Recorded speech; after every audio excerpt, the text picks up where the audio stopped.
two, one.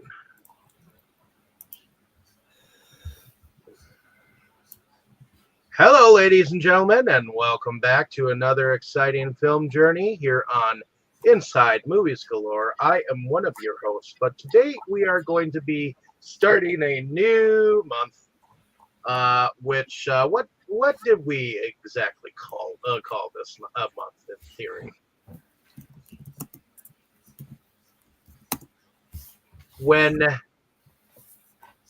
When animals attack, or when yeah, let's do that.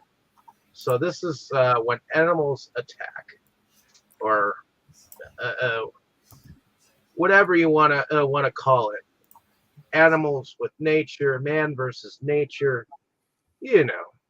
And I believe that my fiance Tammy came up with this particular feature for us.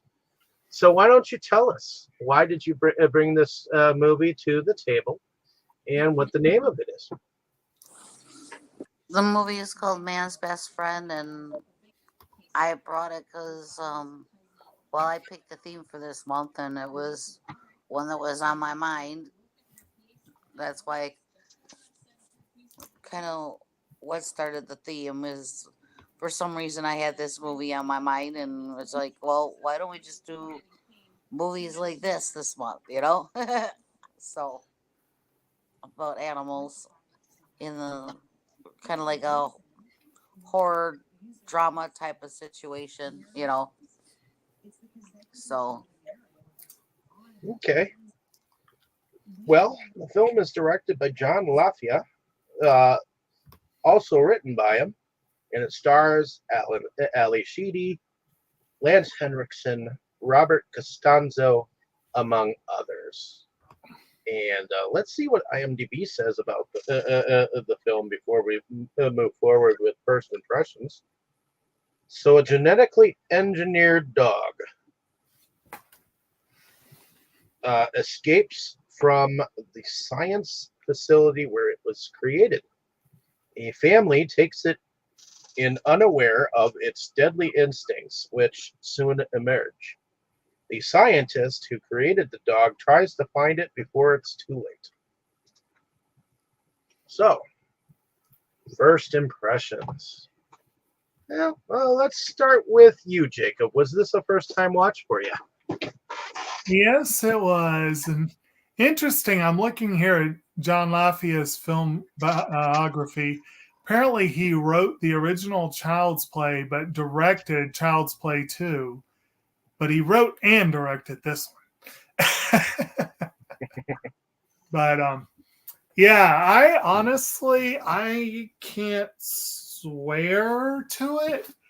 Whether I had ever even heard of this movie before, maybe I'd heard of it in passing. I have not seen it before. It is interesting that the poster has a cyborg dog on it, but that does not really factor into the plot at all. Or at least it seems to. Seems to be. That's like Five Nights at Freddy's version on one half. But anyway, it was interesting. I did find the movie relatively enjoyable. Of course, my greatest enjoyment was seeing the actor who who basically turned Harvey Bullock from a forgettable background character into a staple of modern Batman comics. Seeing him play basically a dime store knockoff version of the character. I thought that was pretty amusing. And of course, Lance Henriksen's always kind of interesting in these kind of movies. And overall, I didn't like the part with the cat. There were a few parts. I didn't like the part with the cat either. It's an interesting movie. It's not a great movie, but it was fun, and I'm glad I got to see it. Okay, is that pretty much it then? Yeah, pretty much, I think. Okay. How about you, Tammy? What were your? It was this was not a first time watch for you, but why don't you tell us about your first experience and this time around? I'm not sure the first time I watched it. It was quite a while ago, Did it freak you out the first time? kind of. I mean, because um, well, when I was younger, we had a German Shepherd, and so was used to big dogs, and I always thought of our German Shepherd as a protector and everything too, it was just like, oh, when the first time I watched it, I'm like, oh, he's so big and he's so this and he's just being protective, and then all of a sudden, wait a minute, there's something more going on with this dog. So, um, so the first time, yeah, it kind of freaked me out a little bit because I thought, oh, they're doing all this stuff to him and he's just misunderstood and they're just trying to help him. And then you realize, yeah, well, he's not really as innocent as you first think. But it's not his fault, basically. You know, it's not really the dog's fault because of the stuff they did to him. That's what the sad part is, that everybody, he gets portrayed as being mean and nasty as it keeps going on, and it's like, but you got to remember, they did stuff to him, he's not just a normal dog that went bonkers, just like in Cujo that wasn't his fault, he got rabies, Yeah. but yeah, when we watched it today, it was like kind of like watching it all over again because it's been so long since I've watched it, even though I've had it as my own for many years. So, but definitely there was definite parts that I did not remember, especially the cat. So what do you think, Brandon? Was this a case of space rabies in this one? No, this was purely by design. It's obviously a Terminator dog. You see the poster there. Although he has a little bit predator in him, so it's No, like it was the Spanish Inquisition dog because no one expects it. Well, yeah, what speaking they of, did to engineer him and the things that they put, the DNA that they spliced into this poor dog is just, Yeah. It's crazy. yeah. so Actually, Tammy, it's funny you bring up German Shepherds that are protector dogs because this, it triggered something in my brain that I didn't think about until just now. This came out the year after Beethoven. I wonder how much of this was a response. well, there were quite a few man versus nature movies dealing with dogs that came out around that time and in the 80s. And I do believe that there was another one called Saint Bernard that came out that was similar to this, and Cujo and all that jazz. And I believe PI came out in the 90s. Canine, you mean? Yeah, Canine came I out in think the it's right about 90s. the year. Top Dog. Canine was awesome though. I think this was also the year that Turner and Hooch came out, so maybe it was just Turner and Hooch was another good one. Maybe people just had dogs on the brain. I kept thinking at the end of this movie that though this is not your world. What? But heading over to you, Brandon. Was this a first time watch for you? Let's see. No. I didn't even know this existed until it was mentioned. And then I had to look it up. And then I was very lucky that there is a free version of this streaming on YouTube. So that was good. Yeah. I mean, it's kind of ridiculous and over the top. The cat scene didn't make me mad at the dog as much as I was at the kids. And that scene would have been better for me if the dog had then turned on the kids and eaten them the same way. But, otherwise, yeah, it was. I agree with you. Those kids were shits. It was just this weird, over-the-top animal attacks film. But it fits in well with the rest of our choices for the month. I mean, next week we're going to be doing Black Sheep, which makes this one look down to earth by comparison. That makes what? Makes this one look down to earth by comparison. I don't know about that, but and then we've got well, I don't know, Willard may be there, but I know Food for the Gods would definitely be up there. So you expect a little bit over the top for these films. So, but this one definitely is one of those over the tops. So, sure. Mastiffs are usually a pretty nice breed of dog.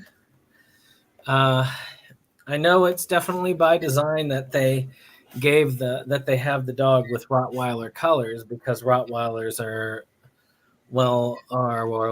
have always had that engendered, like, oh, these are fighting animals. But Doberman Pinschers are fighting animals, but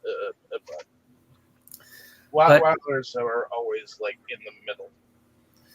But you're still a dog you don't want to cross. But yeah, Mastiffs are normally sweet dispositioned animals. They're just huge. They're an animal that most kids could ride around like a pony. So this was a big dog. No, I could tell it was a big dog. Well, yeah, unless you grew up with a German Shepherd that's 6'1" on its hind legs and 150 pounds. Like I say, I mean, this is a Mastiff. The Mastiffs are some of the biggest dog breeds out there, and German Shepherds are pretty intimidating. But a Mastiff will even dwarf one of those. And still, like I say, I think Cujo was a better one, but this one was funnier. Yeah. Okay. Well, I didn't know anything about this movie until Tammy told me about it. And then she found it on one of our hunting expeditions out in the wild. And we sat down and watched it some years back. But I, as well, haven't seen it since she threw it on. So it was enjoyable to watch again. I actually enjoy the part where it eats the cat, because the cat looked like it was like an annoying cat anyways. And from the kid's description of the cat, it was a cat that a neighborhood cat that seemed to have all the signs of what makes people dislike cats to begin with. So, it still didn't deserve that. No, it didn't deserve it, but it was still comical to watch it get gulped down like the goat from Jurassic Park. Okay. So, and this came out the same year as Jurassic Park. Right. So I'm almost wondering if this movie came out like either exactly around the same time that Jurassic Park did, or what. But that certainly reminded me of the part with the goat. I don't think it's. I want to say Jurassic Park was a summer release. This came out in November, apparently, just in time for Oscar season. Okay, so I think somebody actually saw that part and used it with this dog. So That would have been an impressive thing to make happen in that period. Anyway, Jurassic Park came out in June, so yeah, they had about 4 or 5 months, maybe. but that being said, I did enjoy the movie. Ali Sheedy, not so much her haircut, but I did enjoy. You guys know me. I'm not really a Peter Pan haircut loving on a female actress while I'm watching a movie. Her hair, I think, was a little bit cut too short for my taste. But that being said, I didn't mind her as an actress. She definitely played her part. And I forgot she played Mr. Yang in Psych. But yeah, what more can I say?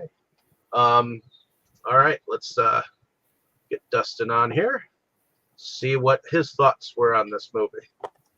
Hi. So at first, I thought this was the robot dog movie because the poster is not very good in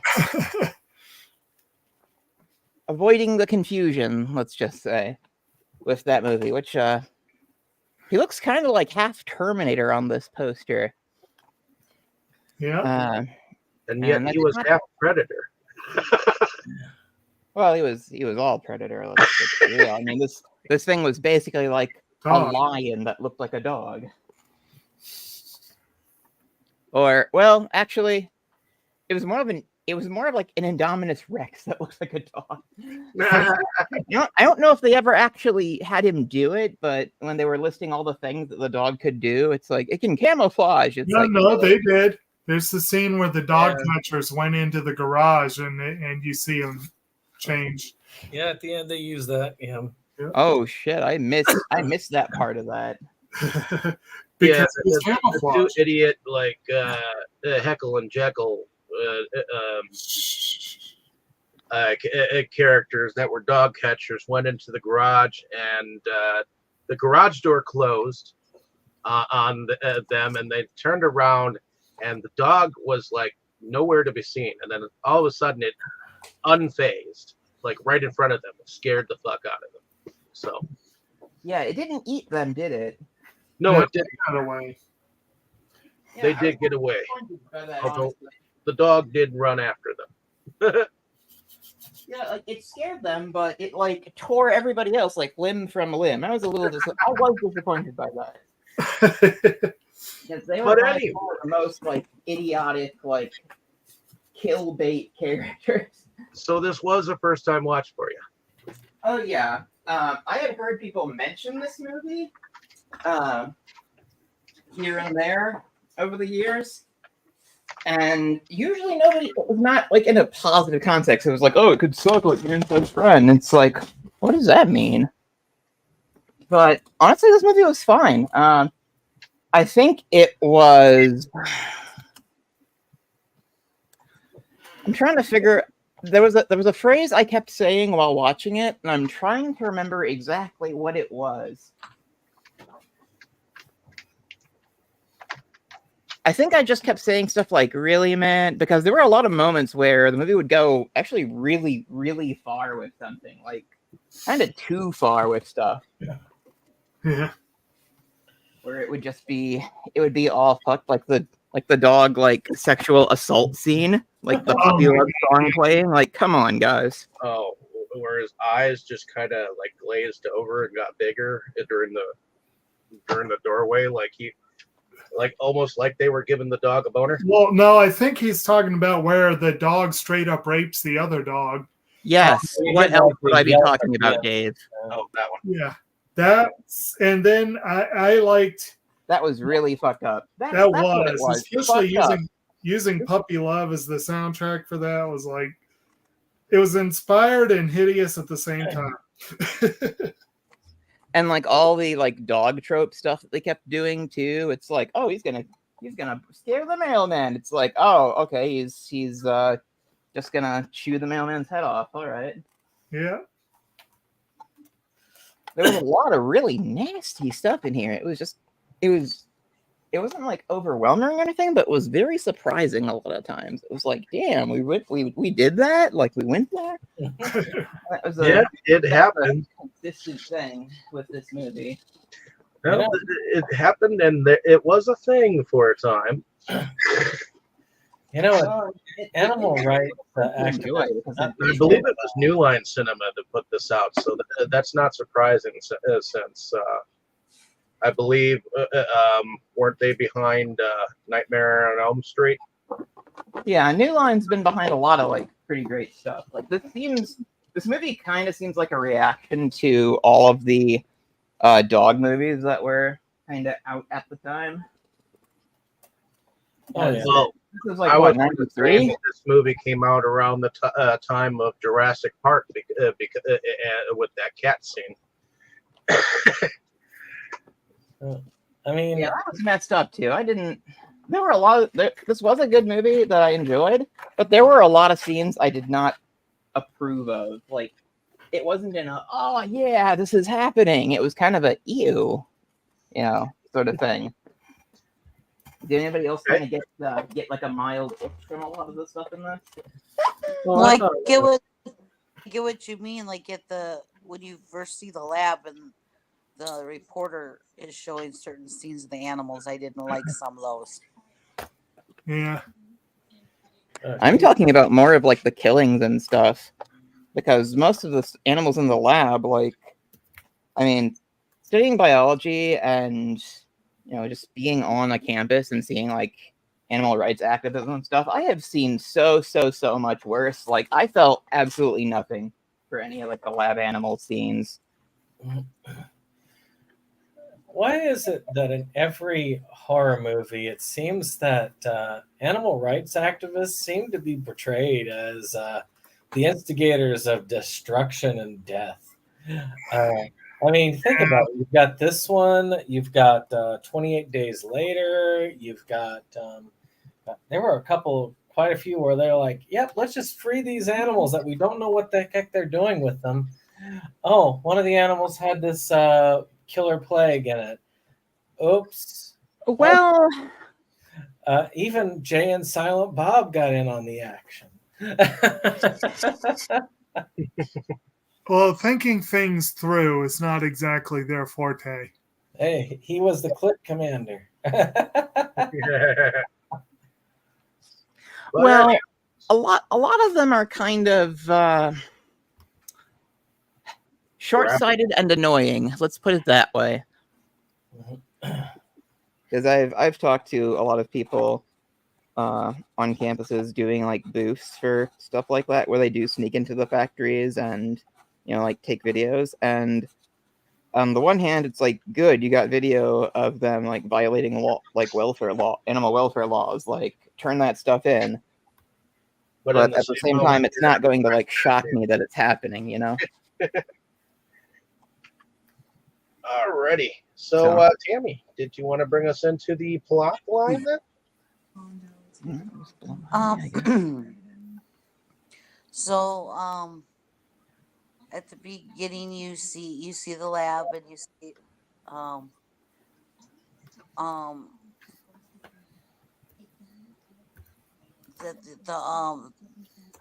what is it? The employee. The employee, she's taking care of the animals, and I don't believe it's Max that gets her. It's wasn't it a panther or something? No, she lets Max out, and then actually no, she It's finds definitely Max that gets That her. was that Max was missing, and Max attacks her. Yeah. There is nothing else in the lab that could do that. Well, you didn't really see the animal much. That's why I wasn't sure if it was Max that actually got her or not. Yeah, that's a not reveal the monster right away. Like, Yeah, and film. I'm pretty Pretty sure. basic.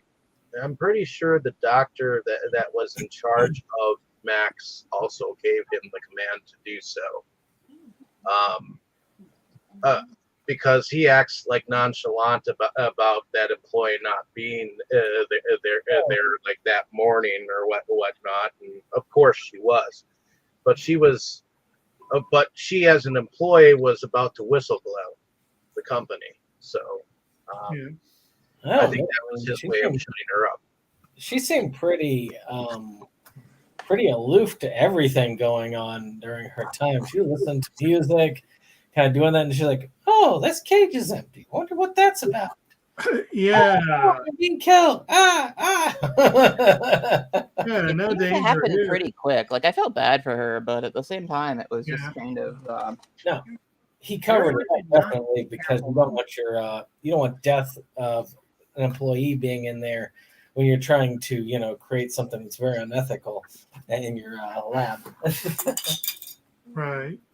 Which is something so like flagrantly dangerous too. Like, again, like, I almost wonder if whoever wrote Jurassic World had seen this, and I mean, it's similar to like the Indominus Rex like breakout like thing in a lot of ways, but it's also, well, I don't know, like really basic like ideas like along like the lines of the premise of, oh yeah, this bio monster can do all these things and it escapes.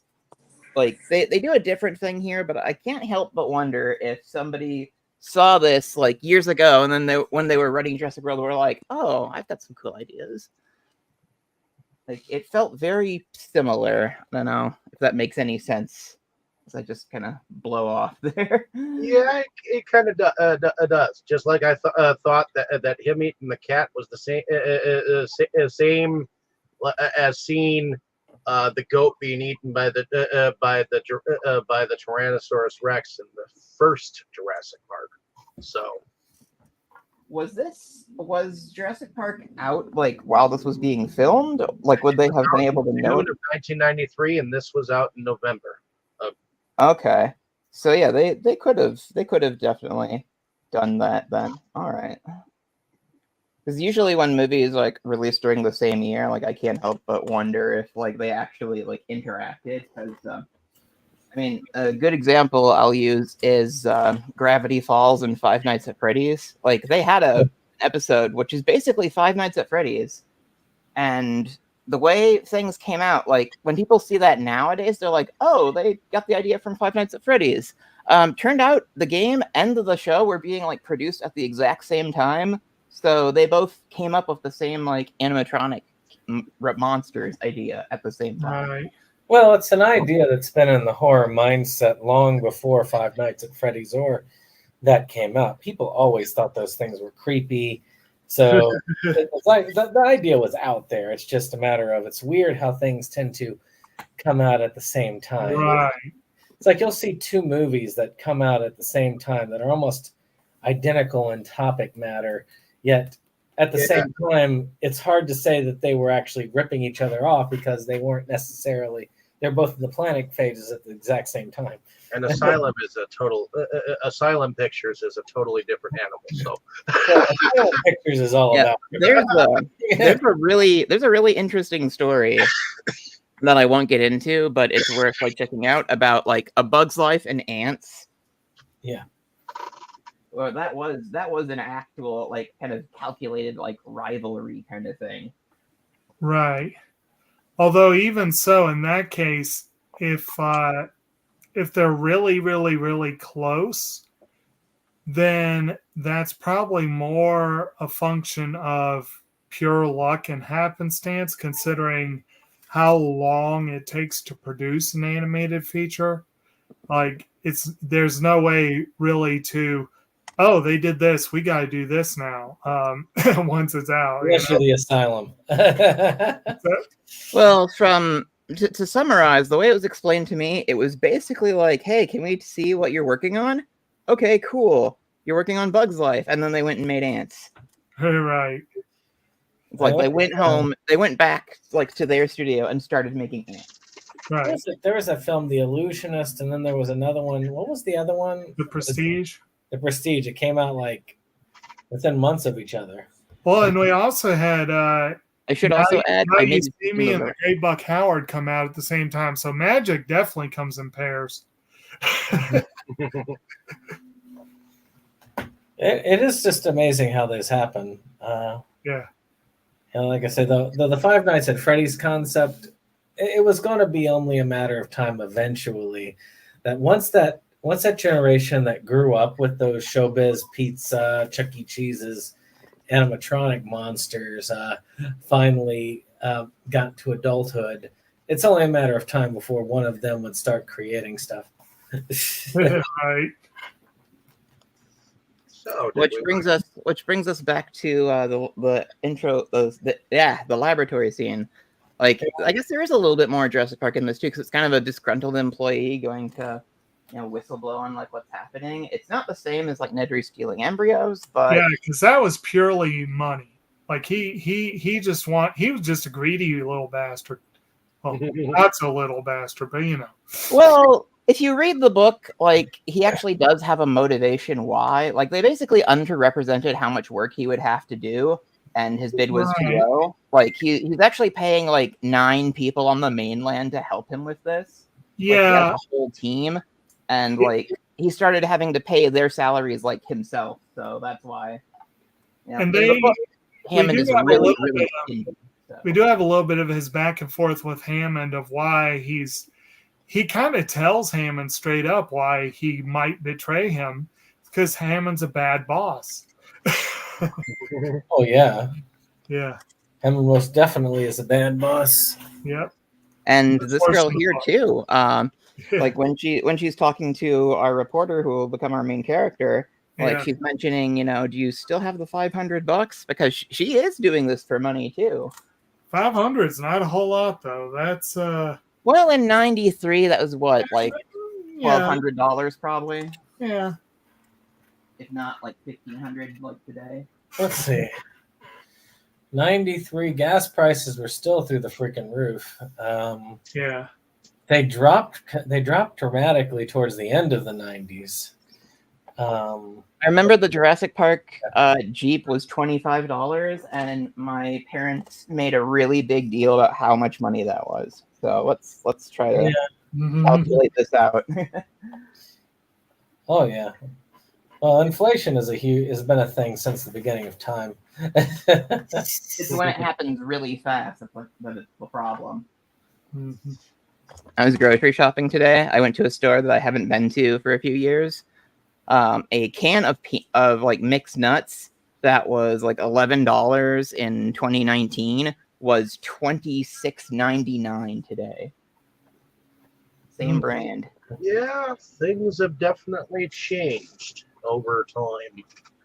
Mm. Things that were maybe $1.50 like in the 90s are now probably like $5-6. So, but let's get back to the after what happened after the lab, Tammy.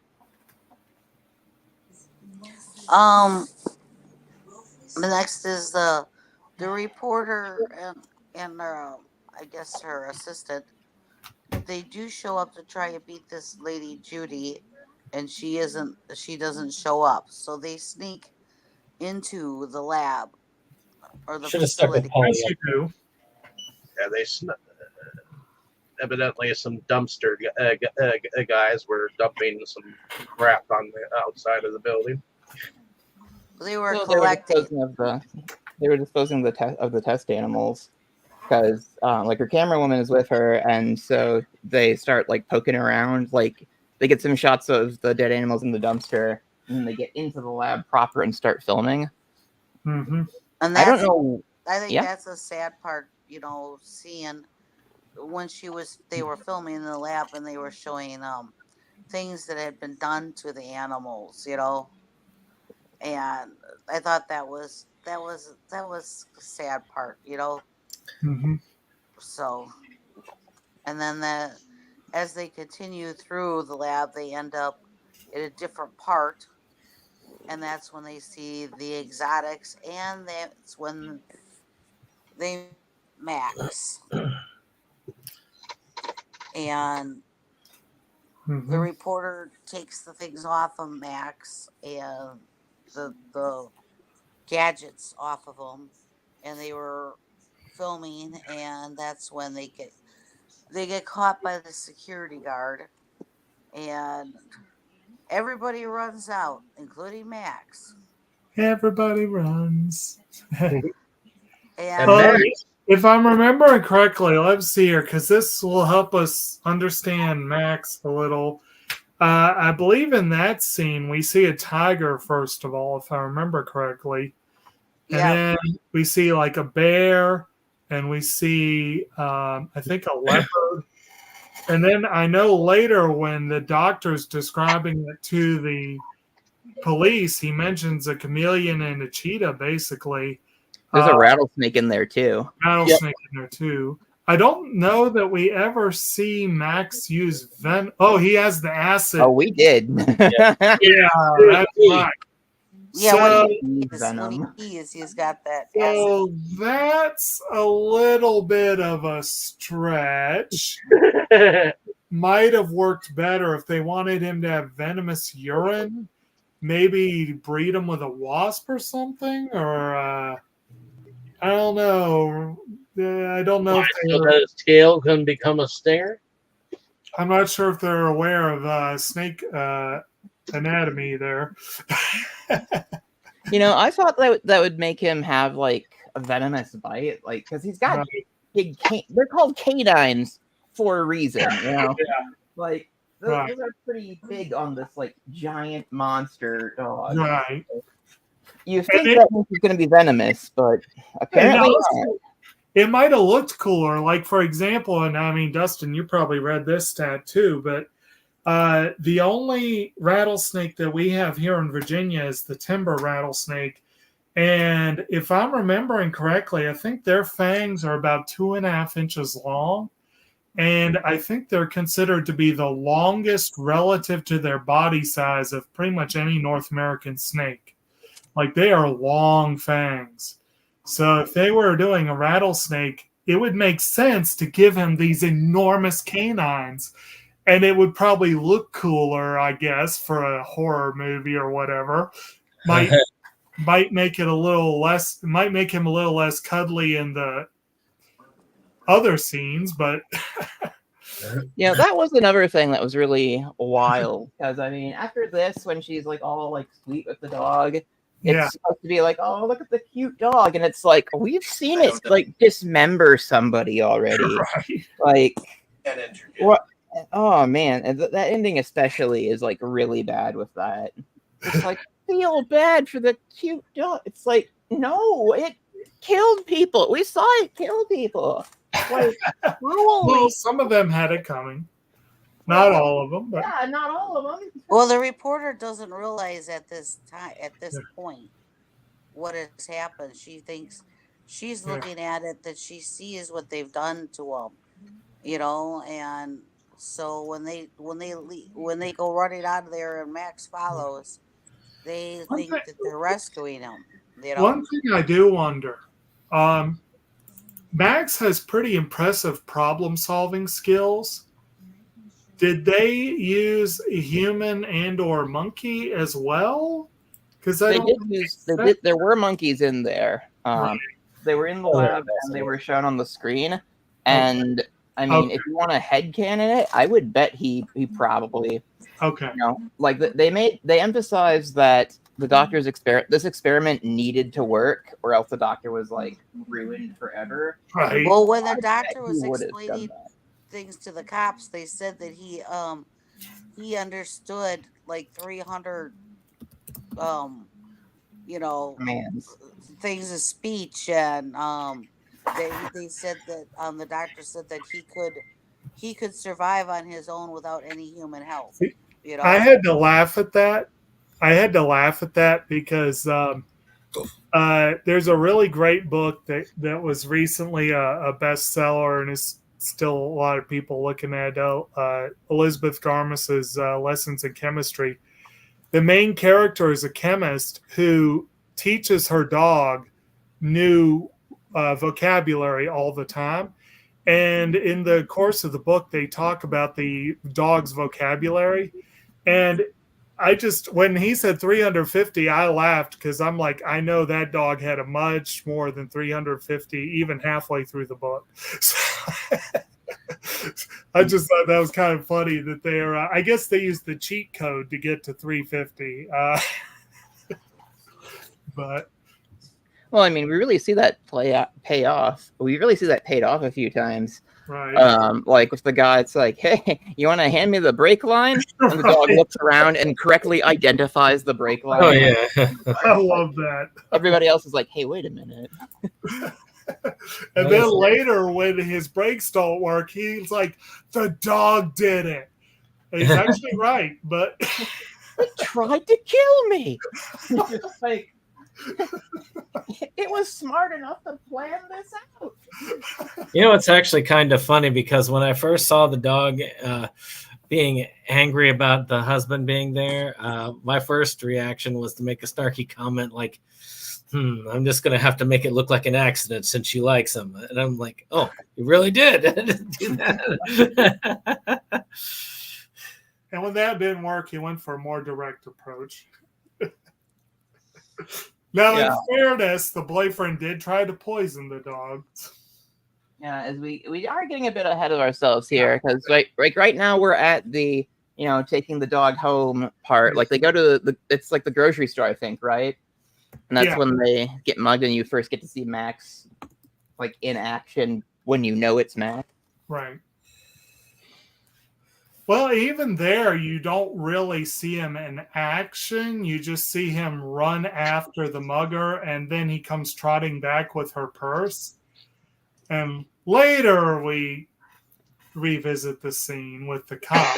But I like how he had the presence of mind to like stash like the pieces of the body behind a dumpster, so it's not like found right away.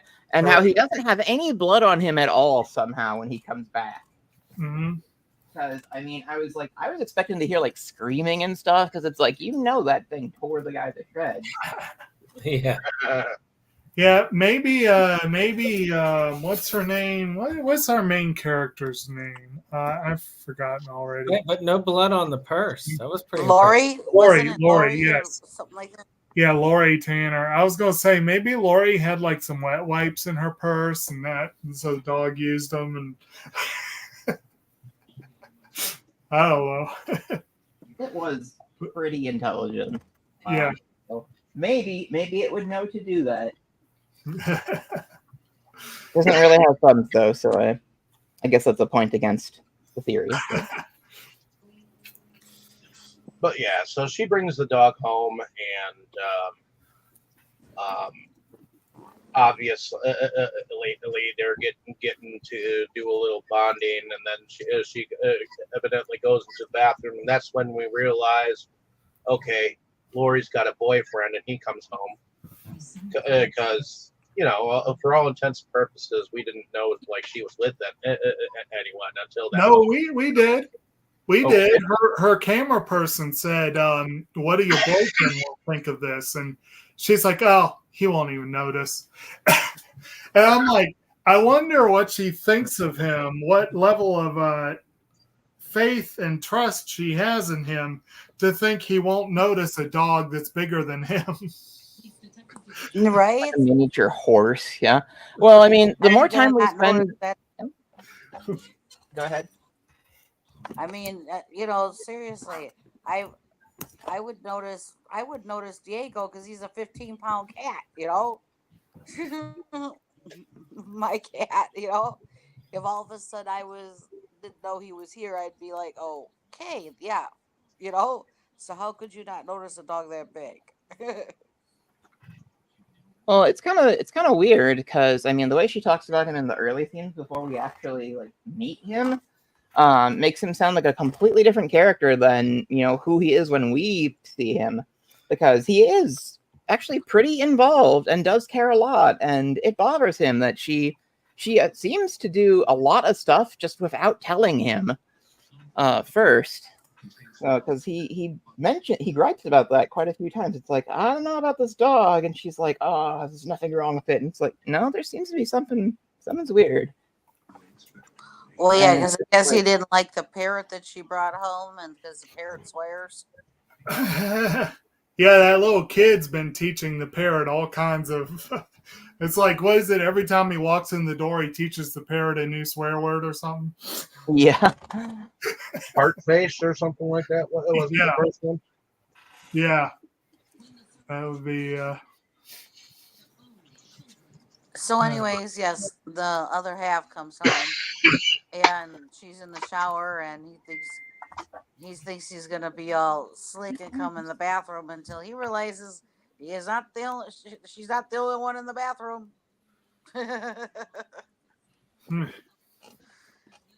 Yeah. And so that's when she gets, she comes out and explains the situation, but she doesn't tell him where he's from. She says that that the dog helped her out at the grocery store, protected her, so she Which had is to bring him home. Yeah. Well, it's true, but it's only part of the truth. Right. You can't handle the. Well, yeah. Even if she told him the entire story, his answer would have still been no, because he seems to be the kind of fella that seems to want to put his foot down in a relationship, even though his other half wears the pants. Right. Well, I'd be putting my foot down on that too. Especially if I knew it was a freaking lab dog coming out. Hey, you might get lucky, and you might get Bond, and Bond is awesome. But at any rate, what was I going to say? The boyfriend does break the cardinal rule of dealing with animals, and that is he comes in basically. Now, he doesn't know this dog was a lab rat, so he doesn't know the full story. But generally speaking, if you're coming at a large animal like this with aggression, you're likely to be met with aggression. Yeah, do not walk straight up to it. That's an important thing. Right. I used to work at a kennel, briefly, and that was one of the earliest things we were taught. Kind of approach slowly from the side. Don't just go straight up to a dog you don't know. Dogs are very sensitive creatures, and oftentimes they are emphatic or have empathy or whatnot. So anything that you protrude onto them, they will respond right back to you. Yeah, they'll pick up on how you're feeling. Yeah, exactly. So if you come at them with fear, of course they'll react with fear. So if you are not a dog lover, they will tell. And honestly, a lot of dogs can tell if you're a good person or a bad person. If they can tell right off hand that there's something not right with you, they can tell. Well, that's why it's man's right? But yeah, I think a lot of dogs and cats have a lot more intelligence than we tend to give them credit for, and part of it is that ability to read people. Well, they're kind of bred for that. Right. I think. Oh yeah. I think people kind of give them about as much. I think people have a pretty good idea, what cats and dogs are capable of. It's all the other animals that get underserved, in my opinion. Well, all I know is before my mom passed away, we had taken my cat that had taken her out there because mom wanted to see her for her birthday. And as soon as my uncle and my grandmother showed up, my cat always was around people, liked being around people, everything. They showed up, she disappeared. She knew that, nope, I don't want to be around these people. And, you know, and that's not how Sassy was. Sassy was very, around when people would be around, she'd be around, and as soon as they walked into mom's house, boom, gone. And she had been out, she's in a house that she doesn't know, and she's all over my mom's friend. She's with David and me, and they walk in, pew, gone. Because, yeah, the animals can sense. And again, in this movie, a lot of the people that got killed really had it coming. Not all of them did. And some of the ones that really had it coming, you'd think they would have. You would think Max might have focused more on some of them. But some of those were very funny in that it's like, okay, I'm gonna mace this like 4.5 foot tall dog. yeah, Like, what do you think is about to happen, buddy? Like, not only that, he was all cocky about it. monster. Like, okay, you're going to die. Like, why would you do that? You have to know you're about to die. Yeah. That's.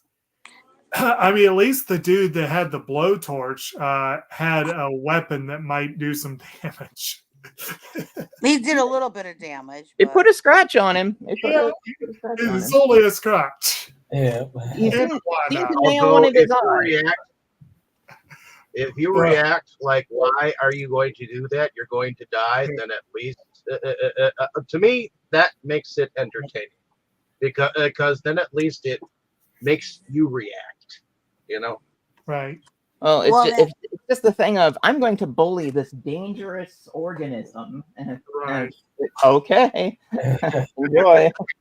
Well, that Right. junkyard guy totally deserved it. I mean, Oh, yeah. Oh, yeah. he started it Oh, by hitting. by the way, By hitting him that with guy that was shovel. hilarious on the Bob. He was the famous line. This is my brother Daryl. This is my other brother Daryl. This is my brother Daryl. Oh, was that guy? Yeah, that was that guy. William Sanderson, huh? I have no clue what we're talking about. Didn't even recognize him. Yeah, and the Bob Hope, not Bob Hope, Bob Newhart. Bob Newhart show. Yeah. I did like his whole like crazy spiel. I was like, oh yeah, I have this farm, and he's like describing the farm, and it's like, at some point I was like, wait a minute, this is a lot of stuff going on. Yeah. And then when it was like, yeah, you're gonna be a great junkyard dog, it's like, let's start your training with a beating, and it's like, oh man, you are going down.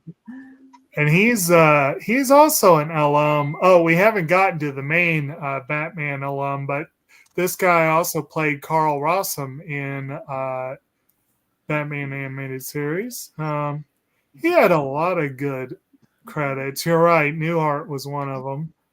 I could swear.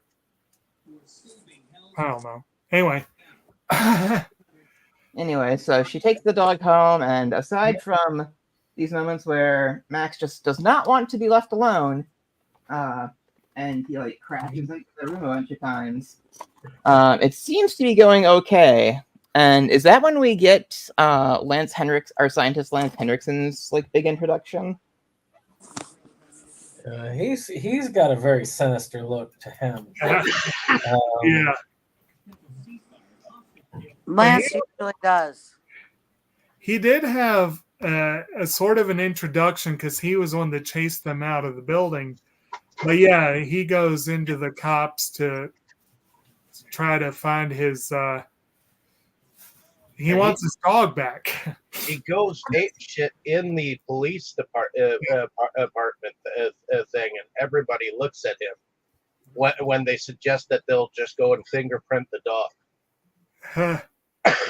And granted, these cops were not exactly top shelf, but we had I would give them a little bit more credit because they do investigate and they do like solve like some of this. Yeah. Like they make intelligent decisions except for being like alone at the end.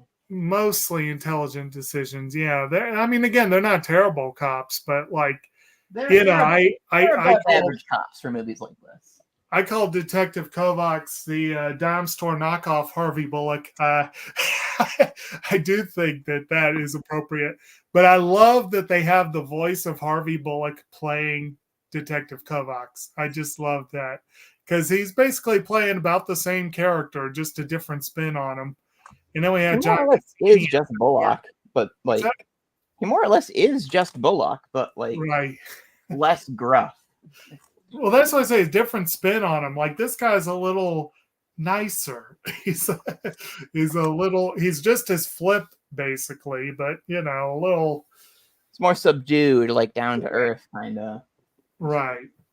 And and again, I would say maybe not quite as sharp, although like you said, they're not bad cops. They know that this doctor he's getting a little full of himself, and they do kind of put him in his place on a few occasions. So that's I don't know why, but every time I saw that, I kept thinking back to Iron Man 2, where the guy was like, "I want my bird." my bird. I want my bird. My bird. Yes.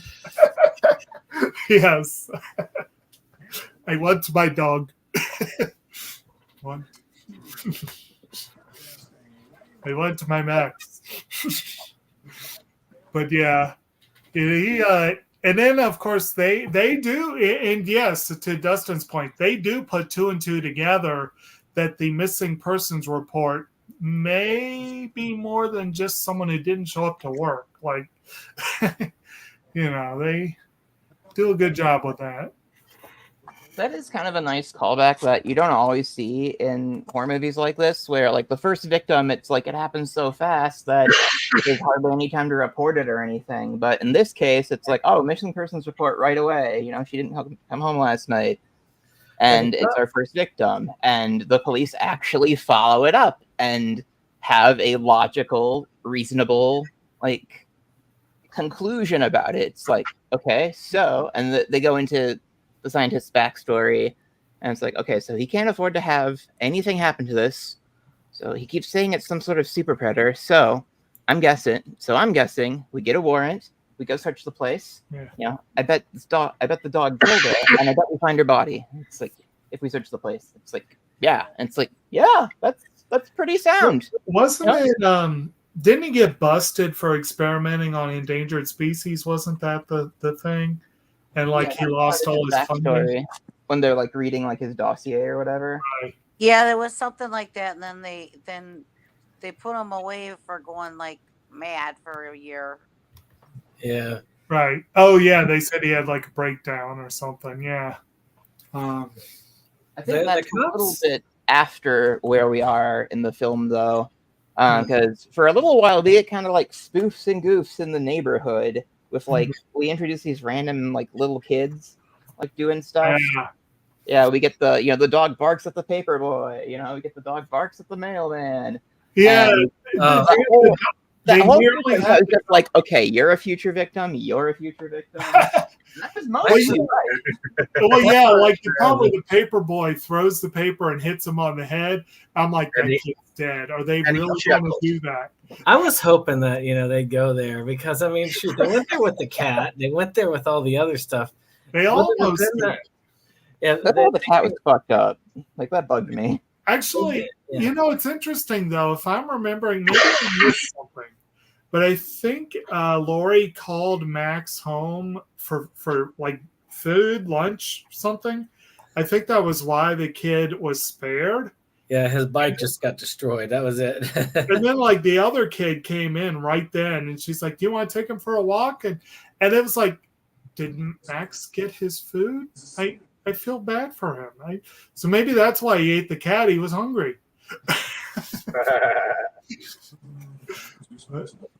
I how they show the cat going like "Bah!" like all the way down its throat, because I mean, the cat would have been just like torn to shreds and eaten that way. Like, but they can't show that, so it's just like, let's swallow the cat whole with this very phony looking dog head.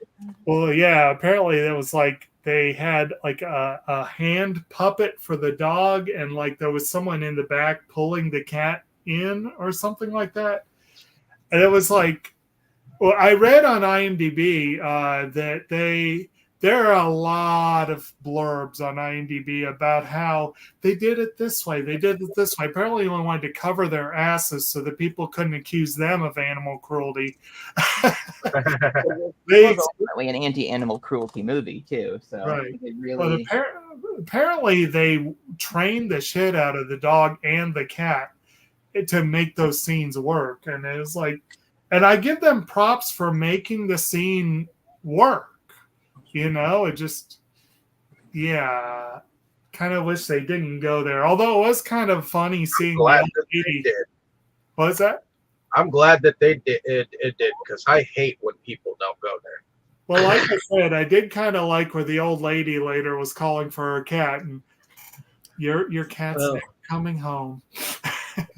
Yeah, but at that point in time when she was calling for her cat, that's when you heard him go, oh! Yeah. After his little moment with Heidi. You mean the sexual assault with Heidi? Actually, Heidi was the one who you heard yelping at the end of there because she was basically being taken against her will, which is an interesting thing to having a dog rape scene. Not a. I could tell it was going to happen, but at the same time I was like, really? And she tries to hide like on a bed too. It's like, oh come on! Like most of that scene, I was just like, come on, guys. Well, it's like we knew it was coming from the moment that the kid is like, "Do you want to meet my dog Heidi?" And Max like instantly, you see her retreat, like, "Oh my God, this will not end well." And then it's the first chance that I think Max gets left alone.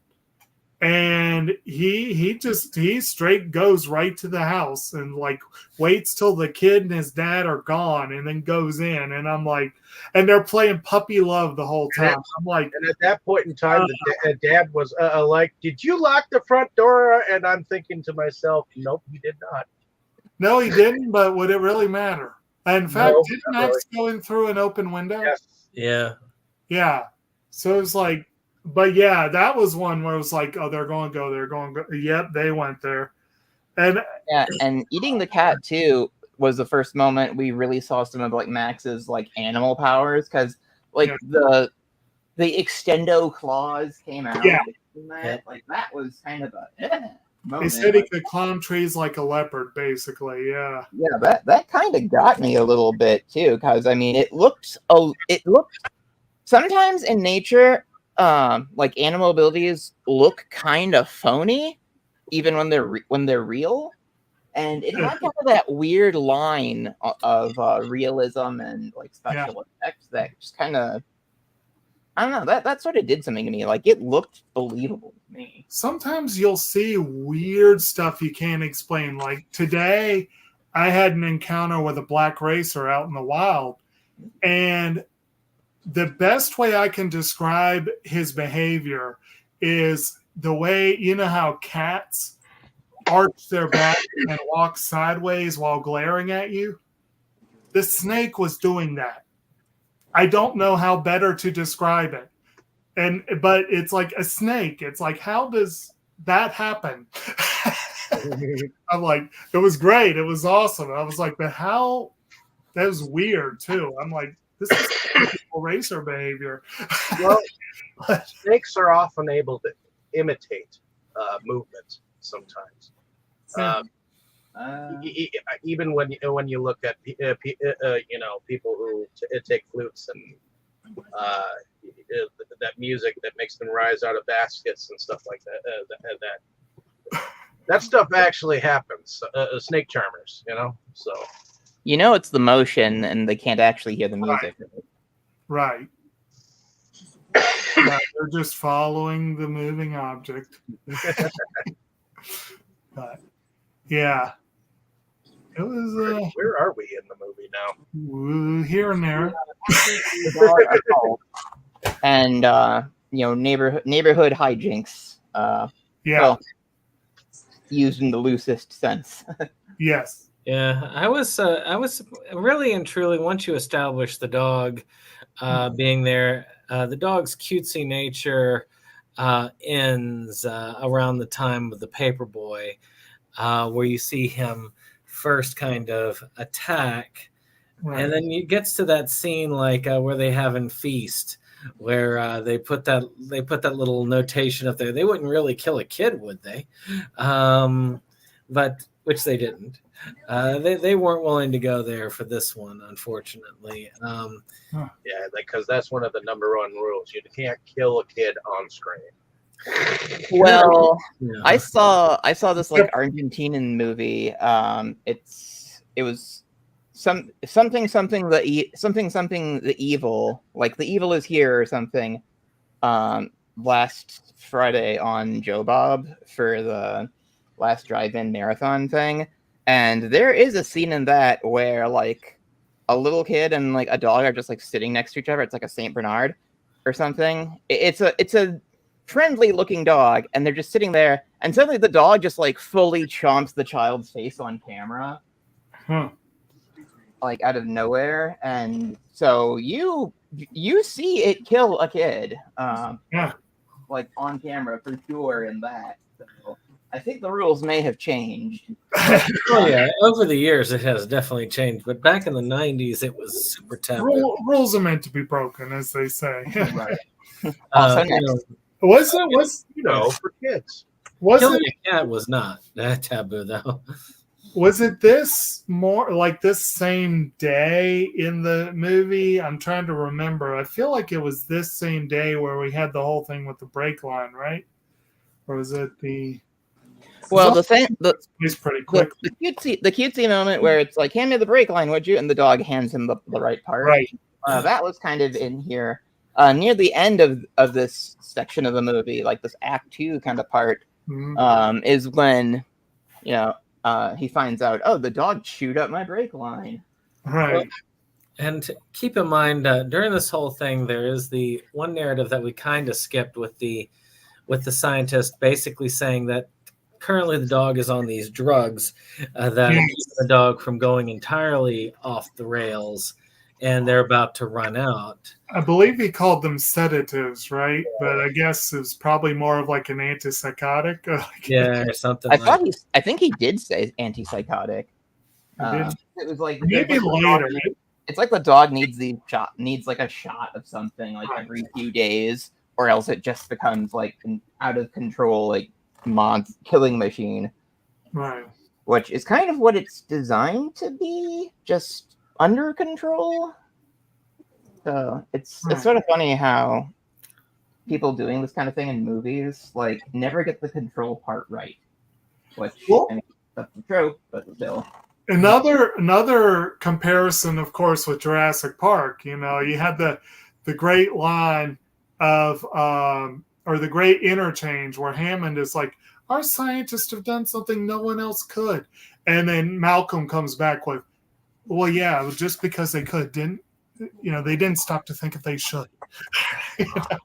I thought you were gonna mention the one in the restaurant between Hammond and Ellie. It's like, when we had control, you never had control. That's true. That's what you were gonna say. It was all an illusion. Yes. Well, yeah. Well, I mean, that was one thing that they left largely out of the movie that was a huge part of the book, was the lysine contingency, where they thought they were controlling them by keeping them from being able to create an important amino acid. They didn't work. Life found a way. And here it's the same sort of thing. It's like, you think you have control. Yeah, you don't. Or the one of the better examples, I think, in the book that's not used in the movie is the motion sensor like head count for the creatures. Oh yeah. Where it's like, expected 200 dinosaurs, found 200 dinosaurs. And at some point, it's like, wait a minute, this isn't making sense. It's like, try turning the search number up, and it keeps going up each time. And so it was the way that things were designed. It was like, well, they can't breed, so there can't be more animals. The system is only tuned to look for fewer animals. Right. And they find out that they have like 30 extra velociraptors. Apparently, those are pretty fecund, and they just were breeding in tunnels. Yeah. So the question, of course, we get to the point where we have got this dog actively plotting to kill the boyfriend. Yeah. The main female lead finds out that yes, they're on to her because the polyester tape, which was a much better story than the animal, was found, and the doctor figured out where she works. So that's where it led up to her deciding, I'll take this dog out to this junkyard guy who's this nice guy that will take care of the dog, by hitting it in the back of the head with a shovel. And then, of course, trying to cook him alive, essentially. But, that was the craziest, one of the craziest parts of this movie, because during that break-in, like, I had kind of a low opinion of the camera woman because she's just like yelling and whining and complaining. And you brought like a bag of tapes, like already finished tapes of stories in there. Like, you didn't need to bring that in there. Yeah. You dropped one too, idiot. How was I going to lead him back to us? Yeah, nobody's name is on it or anything. I mean, it has your address, but I mean, it'll be fine. They'll never know. See, it fell under like this cage that's on wheels. Nobody will ever push that aside. Oh yeah, that just shows how much the police really looked through there. They said that they looked through everything to try and figure out who had broke it in, and they didn't find that tape. Yeah. But it was how many days later some other lab lady finds the tape. Yeah, a couple days later, yeah. But yeah, and then of course he tries to go just muscle his way into the news station, which of course, if he was all on the up and up, he would have just gone straight to the fuzz. But no, he obviously, he's not going to go through the proper channels, obviously. But yeah, but that spooks her, and she thinks she probably needs to get rid of the dog so that he can't find it. Yeah.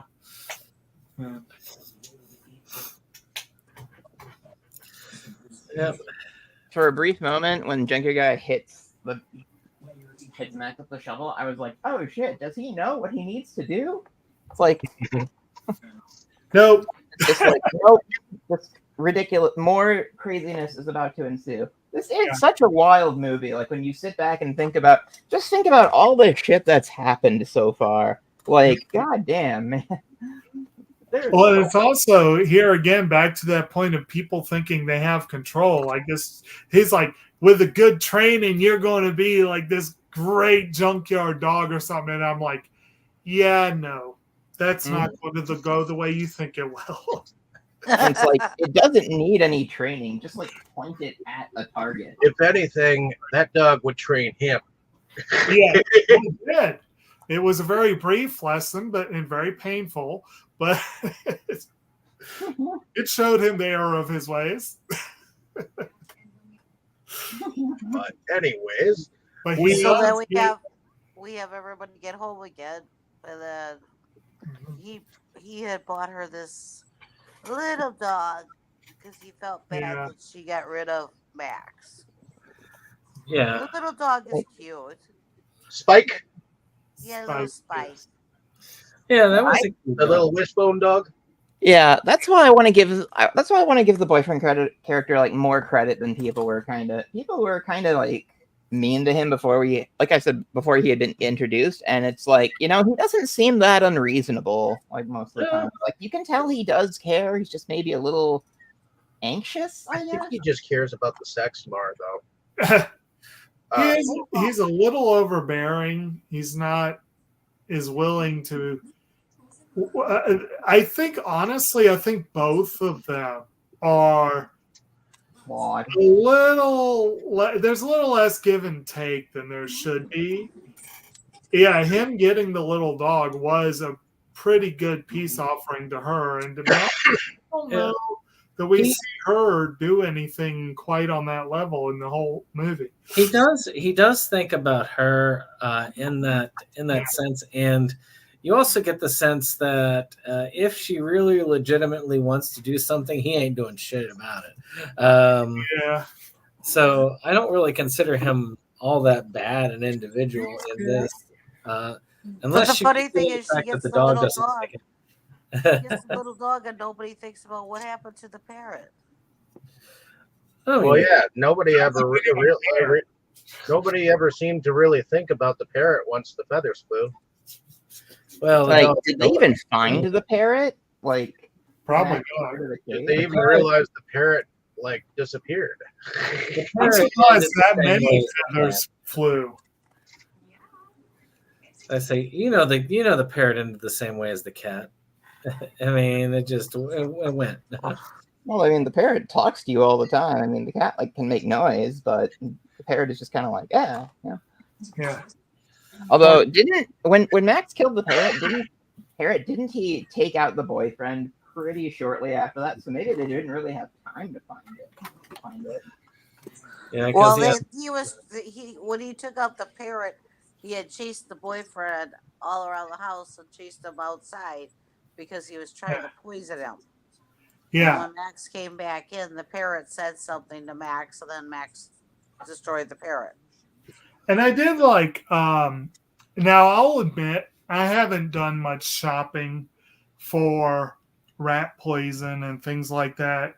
I always find it amusing in these kind of movies where you always see something that just says in big bold letters, poison.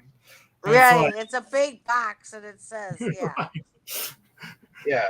I had a moment where I noticed something like that, and if you don't know this particular thing, like with a lot of productions, you have to clear like everything with like a brand name on it. Yeah. And so, because I'm pretty sure nobody would want like an actual brand of like rat poison associated with, I'm gonna poison this dog. That's why like the boxes that like earlier when they were at the grocery store, Right. like, and they had cans that just said dog food with a picture of a dog, like. Right. That seems weird, but that's the same. It's done for the same reason, because you don't want like, oh yeah, the choice dog food of like killer dogs. Yeah. Yeah. Very much so. So that's why you get like the big box, like poison, Yeah. And also, that was a big box of poison. So either that stuff is really weak and you need a lot of it, or he really thought he needed a lot. You'd need half the box. Probably would need half the box to take out that dog. True. Dog weighs what, like 200 pounds, probably. Right. It seems like brand names in movies, in general, aren't as like they used to be. I mean, lots, back in the day, brands love to get their name, if they're having a soda, they love to see that it was a Coca-Cola soda, because they thought that their brand was getting promoted, But over the years, it seems like that's People became gone away aware. a lot. I mean, a lot of movies, even in the 80s, still you would still see if there was a box of cereal that said, Frosted Flakes on it, and and it was the real Frosted Flakes box, But Well, it just I know. I think part of the reason for that is I guess there used to be something called ad busters that had like a big impact on people, like in the 90s. Do you guys know about that? Or that was a lot in the 90s? I don't remember that. Anyway, it was some either radio. It was some like radio show or TV show, or it was something where people would like explain like advertising techniques to like regular people, like in a digestible, accessible way.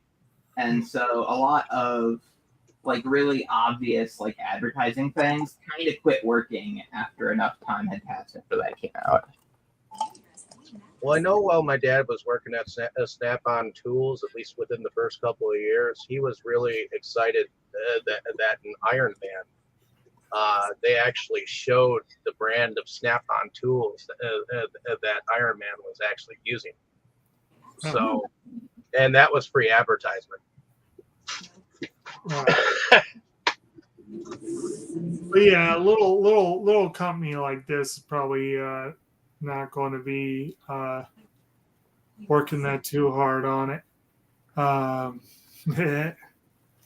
But yeah, like I said, I just thought that was a big ass box of poison. Don't they have like a big box or whatever in the movie that has yet to come? In Willard, don't they do something like that too? That it's really an obvious thing of poison or whatever. I think so. In Curse of Chucky poisons some like pasta, and he does grab like the big fucking box of poison that looks like that. I know, We'll find out about Willard later this month. I know in Killer Clowns from Outer Space, you can definitely tell that the cans of beer say just beer on them. So Right. beer. But Speaking of David, your movie is going to be on Spenguli on Saturday. oh, again, Yes.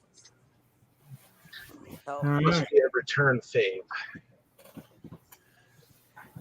Alrighty. Alrighty. So whereabouts are we? We're pretty much at the excitable climax of the movie, I believe, because, like I said, if we've gotten to the part where the junkyard dude, what's that? well, the cops, we're to the point, I think, where the cops are involved now. They're at the house. They're looking for Oh, they've been. Yeah. So Yeah, they actually showed up just as Dr. What is it, Jarrett? Yeah. Leaves the news station, and they end up showing up when he's about to get out. I believe before that, and this is worth mentioning, he apparently has an early 90s version of AI, I guess you could say, on his computer. And he asks for a timeline of how long until the dog snaps. And the maximum timeline was what, like 5.5 hours roughly? yeah, or now. Well, and they said, what's the minimum time? Oh, that's long past. And it's like, oh, okay. So we know the clock is ticking very much so. The And when countdown has begun. the junkyard dude scars him with the blowtorch, I was gonna say he gets that like that's gets that probably the burn scar up there. that's probably the tipping point right there. If he was Yeah, a he looks like a shark from Jaws too. Yeah. you'd see the metal skull picking through if he was literally a Terminator dog, like on the cover. Yeah, where his eye is like a doll's eye. Yes. Yeah. But I do see that he comes back to try and, of course, find he has been replaced. And then, of course, he does not kill the boyfriend, but he definitely permanently scars him by doing that peeing on his face. Yeah. and that's when he jumps out of the house and the great chase ensues. And this is after he's killed the cops, right? No, No, No? this is when the little cops are before. chasing him. And well, yeah, everybody's because Dr. Jarrett he actually tells her to get in the car. Oh yeah, the cops do actually. The cops chase him. He takes the cops on a long chase. You get that scene with the two dog catchers who appear to have been comic relief, but they weren't in the movie long enough to really warrant it. And you get to see the camouflage part where they're in the garage and the dog reveals itself as it has camouflaged itself against the stuff in there. Yeah. And I you need see to them- rewatch that part. I missed, but the dog did seem to just kind of come out of nowhere, and they were like, "Bah!" But Yeah, but the I garage missed whatever door closed effect on they that. had for that. When the garage door closed on them, that was comical. And then of course you get to where you've got the scientist. The dog breaks in the car to try and take out the scientist, or at least the gun, and leads to that final confrontation. I think it was back at the lab, Right. Right. Yeah. where really it's at the end it's the dog versus the scientist, and they both take each other out essentially. And the little dog helps out too because he electrocutes them. Yeah, I Yeah. think that was funny. That was crazy. I forgot they did This is that. this is he why went you don't with teach the him to plug play back with in. guns. Yeah. Because they even set that up pretty well, where the boyfriend is like, "See, he likes to play with these," and he's like trying to show him a plug that he likes to play with, and I'm like, that was a very bad idea, but I guess it worked out for the best at the end. We'll see how long that dog lasts, but you know. Like Scene from National Lampoon's Christmas Vacation. Exactly. I almost wonder if that dog Spike was the same dog that played in The Mask as Jim Carrey's dog.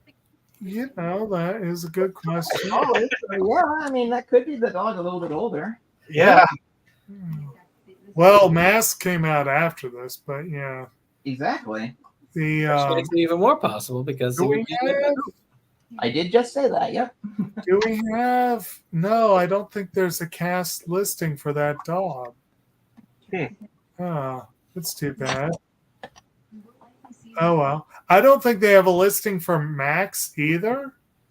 But in the movie credits, I think it's at an introducing Max. I'm pretty sure. Maybe that was just the dog's name then. Yeah. But they don't say on here at least what the dog actual names were. Huh. That's kind of strange. Yeah. Well, I don't know. Maybe they didn't quite do that regularly in films yet. Like credit the dog. Like I know they had done it. They would have done it like earlier. Well, IMDb often will go back and add things later. But yeah. Huh. But anyways, I I guess we get a moment in the end where it seems that Heidi does and actually has produced a litter, yes. and there is one particular dog that looks like a baby bull mastiff. It's a baby Max. It's a baby Max. Well, Max and the scientist basically kill each other because Max pushes him out the window and he falls onto that thing that like the little dog messes with and he gets electrocuted. And Max, he just straight up blasts Max with a shotgun, which the way he's been talking Max up is like this like ultimate creature. I was a little surprised that actually seemed to just kill Max right away, like straight up. I was kind of surprised that he wasn't a bit more bulletproof. Well, the poster, Well, the poster makes you think he's a cyborg. yeah. He Yeah, messed kinda, with his 'cause, like- DNA. That like doesn't the- make him invulnerable. I mean, just by messing with his DNA doesn't mean that he's totally invincible. You He could harden his skin. Well, Right. Well, yeah, Well, yeah. any of those animals' DNA that he spliced into Max, though, would definitely die from being shot by a Oh, yeah. shotgun. I guess the point being that you could have added one or You two didn't- more if you're going You could that have you could have put some crocodile in there. Might have been fine. or like do something like a I don't know, maybe he's like part turtle and he's got a shell under the skin of his chest or something. Which one's worse? The worse, a crocodile or an alligator? Well, obviously they were planning on setting up a sequel to this. Well, obviously, yeah. The crocodile is probably crocodiles. Okay, so there's like 2 or 3 kinds of alligator and like several different kinds of crocodile. Overall, a crocodile gets bigger and like meaner than an alligator. It makes you wonder if any of the pups ended up getting all the The killer all that genes. I'm DNA. pretty sure the one that looks like Max has it because Yeah. they sort of end the movie looking at that. Yeah. It's a pretty strong hint. What you don't realize is that actually that one is fine. It's all the ones that look like the collies that are. Right. That would be very fun if that had been the case. Well, and if they made it a little bit more where collies took over the world. I think that the sequel to this would be like the movie Universal Soldier. They'd all have those little electronic things on their head with the little eyepiece, and they would be given orders. But one of them, the one that looks like Max, breaks free and finds a way to fight the rest. And a long battle that's part martial arts, part dogfight. And all the collies have this weird obsession with tracking down anyone named Timmy and throwing him down a well. And it's the guy that did the animatronics behind Smeagol in Lord of the Rings that does the movements for Max. But in any case, I think we are at the end of everything now. So why don't we go into? Well, we should mention that final scene, they bring back that puppy love song. It's slightly less creepy in the second scene, but right. uh, All right, production. Let's go around and see what everybody thought of it.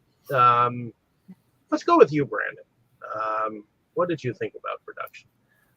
I mean, there were parts of it that were campy, but it was the right campy because this is over the top by nature. So to me, that enhanced that over the top feel. So I thought it was appropriate and worked well for this film. Okay. How about heading over to you, Dustin? What did you think about production overall? Aside from a couple choppy moments with like what were obviously like puppets, overall everything in this looked pretty good. Like I feel like I should probably clarify. One reason I wasn't bothered so much by like the lab animals was because I could tell that I could very much tell that they were not hurt. Like I could tell that, you know, okay, they painted a little bit of blood on the side of its head and are, you know, playing up, oh my god, look what they did, you know. And, you know, the animals just kind of calmly like, And it's like you can tell they're not in duress. So that's, I mean, what else could you do? So that's fine. Like I get it. It just didn't hit me like viscerally. And that's kind of the only part of the production I would. They get a pass on that because of the nature of like what they're trying to depict. But some of it was just a little like the thing with like the chimp with the brain. That was a little. You could tell it's wearing a hat, and the, you know, suddenly, even though Max is large, the suddenly like twice as large Max puppet, like, you know, having the head like it's getting sucked into like quicksand. That was bad. That did not look good. But the rest of it all played pretty well. Blood and guts were quite vivid and believable. Overall, I'd give the production an A. So that's my take. Alrighty, heading over to you, Tammy. What were your thoughts on the I I thought it was pretty good. I in a way, I kind of liked how they didn't show quite everything. You know, like they showed Max going for the throat of the mailman. You know, and then he killed him, but you didn't see him totally completely shred him. You know what I mean? They used a lot of that in this movie, where you saw what was going to happen, and you know what happened, but they didn't have to show all of it for you to know. So I thought that was good, because I don't think you needed to see him totally completely shred like the mailman's throat to know that he was going to shred the mailman's throat, you know, type of thing. So No, it was enough seeing him actually bury him alive. well, it was Well, enough not to see alive, but him. you know what I mean. You saw him grab his throat. That was enough,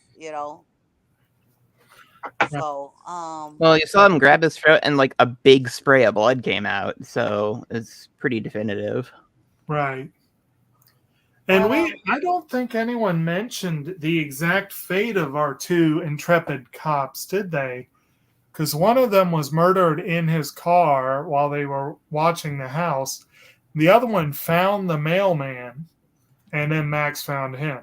I wonder if he like set a trap for the wandering cop, because Could he's be. like finding pieces of the mailman's clothes, and he's like following it as a trail to like where he stashed the mailman. Yeah. And then as soon as he's like, oh shit, like Max just like attacks him from off camera. Yeah. So yeah, I liked how they did that, and for the most part, like you said, um, the thing with the cat, that's not like really happening, but it wasn't too bad of a thing, I guess. A scene. I think that's the one that Dustin, I would agree that it's kind of okay. But I Okay. think the production overall was pretty good. I mean, for the Okay. most part, the dog, that Max looked, the scenes with Max for the most part looked real. So Okay. Heading over to you, Jake. What did you think about production overall? I pretty much agree with what we've said so far. I thought it was good. It was serviceable for what we were going for. I agree that it's probably good that the scenes in the lab were not perfectly on point, because we really don't want to see that but also it helps add some feeling of, oh, good, well, at least they didn't hurt them. And actually on IMDb, it did say explicitly that it was just light cosmetic stuff. Like I think Dustin said basically like maybe a bit of pain or something like that. Like it wasn't there's like a splotch of blood near the back of the animal's head. Right. So it could have been a whole lot more involved, and I'm glad it wasn't. And of course, this was before the days of CG everything, so they kind of had to go with practical effects. And overall, for the kind of movie it is, the practical effects are not. Maybe they haven't aged beautifully, but it could be a lot worse. As far as the other effects, like just general, the overall production, everything, the production for the lab and all that stuff, I'd say it was pretty good. Yeah. Okay. Well, me myself, I actually thought the special effects were pretty darn good.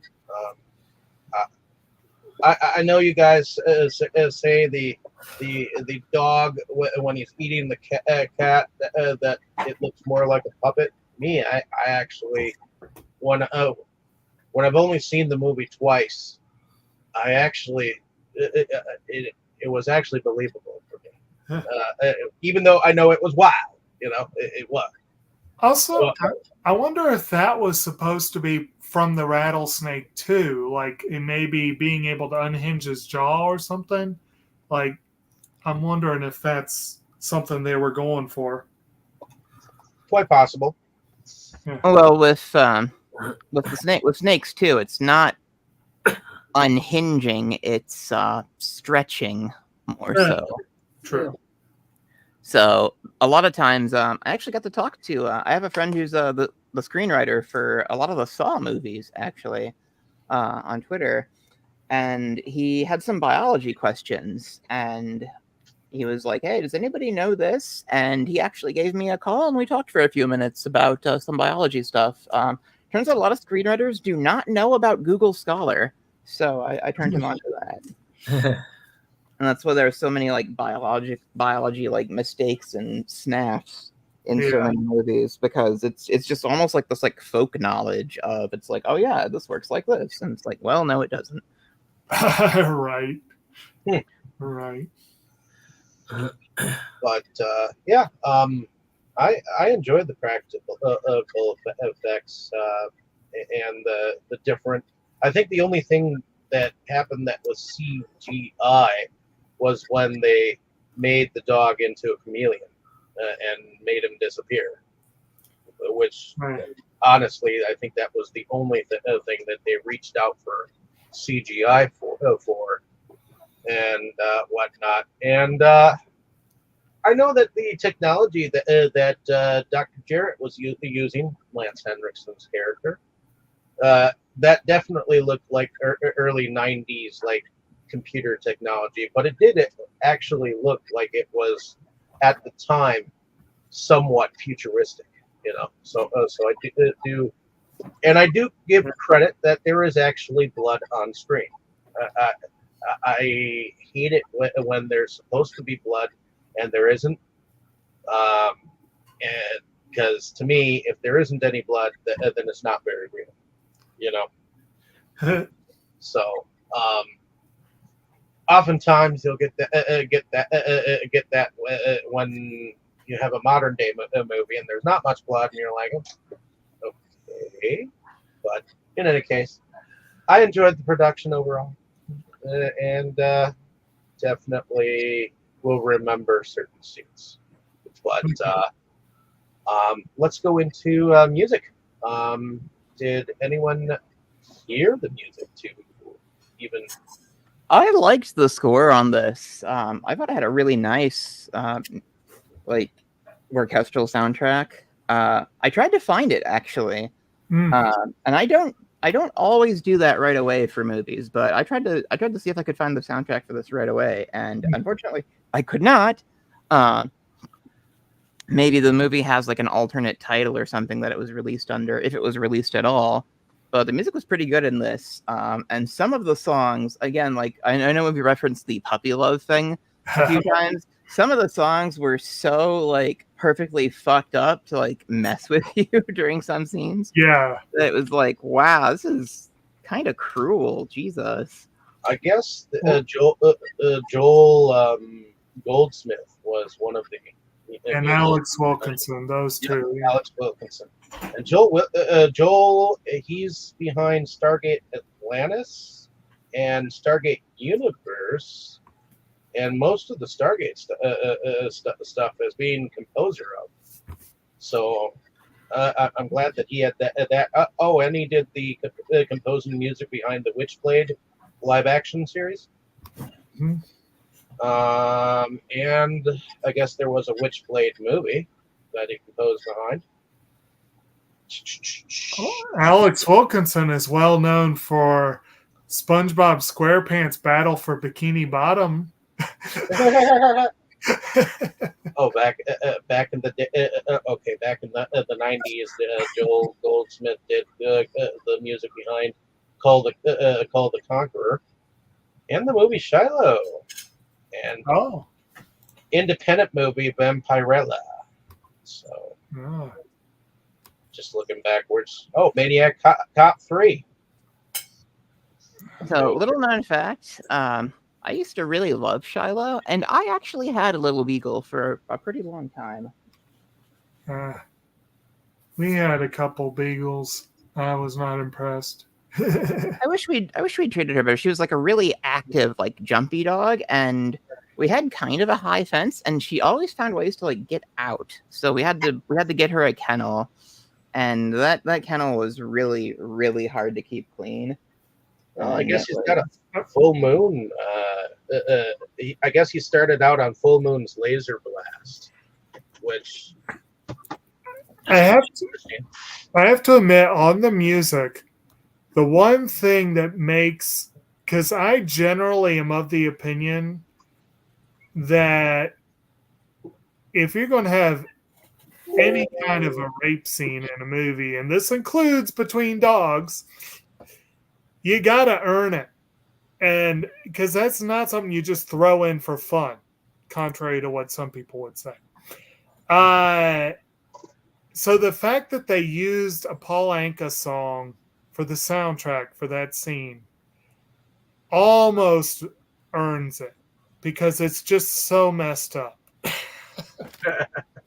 But it's still messed up. That was the main music note I had. Honestly, I barely noticed the score. I liked it, and I thought it worked, but I don't remember that as much as that messed up use of that song. Alrighty. Well, let's head into favorite characters and or favorite scenes. So, let's start with you, Jake. Well, I mean, I probably am going to go with. I'm probably going to go with our Detective Kovacs. The two detectives did amuse me, and you're kind of supposed to pull for Laurie, and I do, but yeah, honestly, I'm going to go with our intrepid duo. As far as favorite scenes,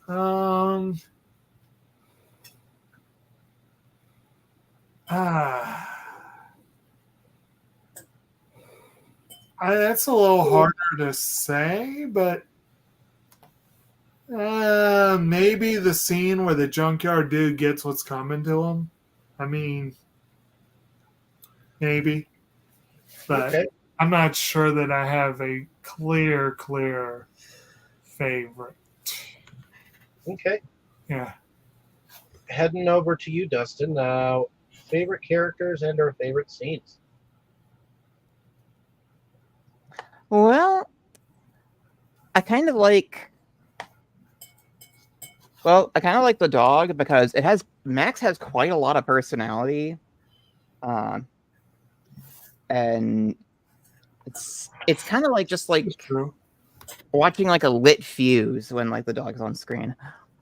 But I think if I have to pick a human, Lance Henriksen's scientist character is just like so unhinged and driven. I really like that character.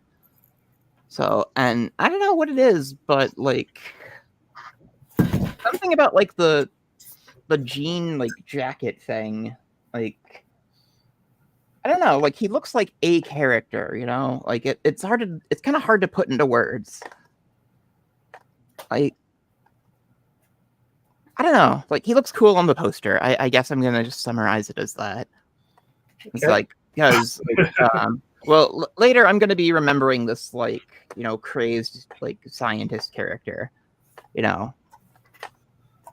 and like even though he's like dressed in normal clothes, he still looks cool somehow. Like I think that's kind of what I'm trying to say. But and as for favorite scene, I think maybe like explaining, okay, this is what's up with the dog. Here's all the stuff I did to it. It's like a really good like foreshadowing moment, and it's so much different from what I expected. Because again, I did think the dog was a fucking robot in this, so I thought we were gonna get that, and instead we got this other thing, which was honestly more interesting. So, yeah, that's kind of the size of it. Okay. Killing. maybe the mailman, because the mailman's like, okay, let's do this, because he's been attacked by dogs before, and he's like ready with the bear mace. And it And then when it doesn't work, he's barely just like, phased him. he's like,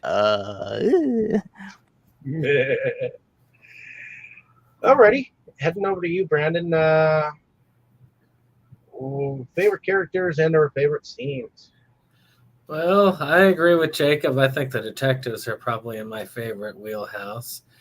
As far as favorite scene, I think when the dog catchers go to the garage and the door comes down and they find out that the dog's like chameleoned up next to the next to the wall of junk there. I thought that was funny. Yeah, that was fun. Especially with how gung-ho they were about it. Now, they got to see what the professionals can do. There are definitely some scenes that were definitely meant for more of the comedy than more of the serious tone, Heading over to you, Tammy. Favorite characters and or favorite scene? Well, I guess Max is my favorite character. If I had another one, it would definitely be Lance Henderson's character, because I do like him as an actor. But Max just kind of Max stole the show. Yeah. Favorite scene. Boy.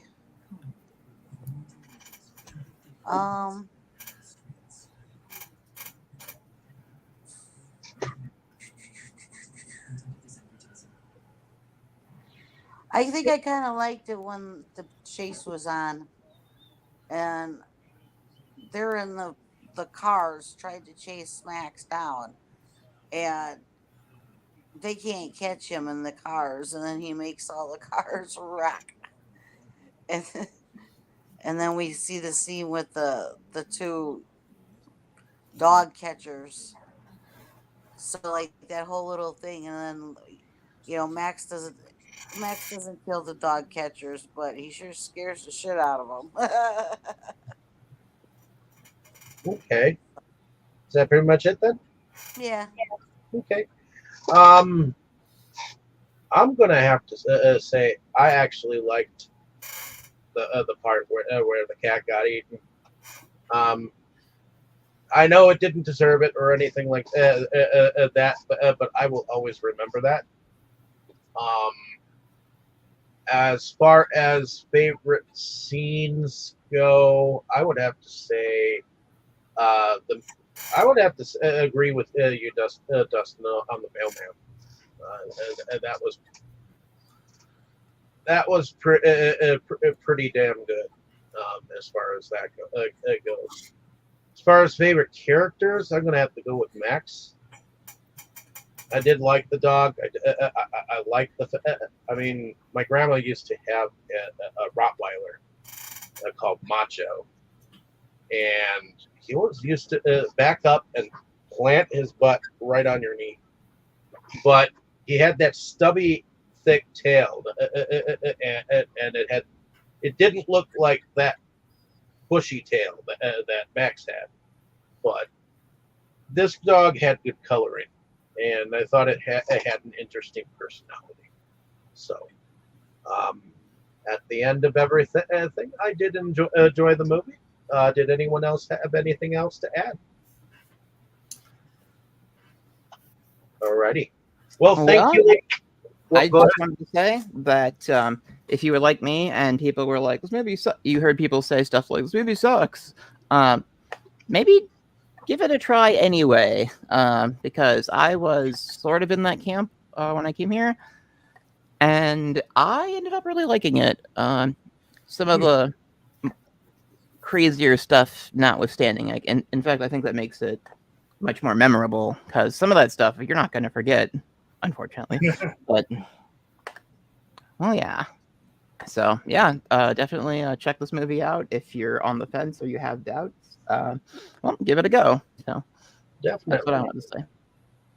So like, share, and subscribe. Hopefully you enjoyed our discussion on the film. And why don't we go around and tell everyone a little bit about ourselves and what we do? So, Justin, why don't you give yourself a shout and tell them a little bit about who you are?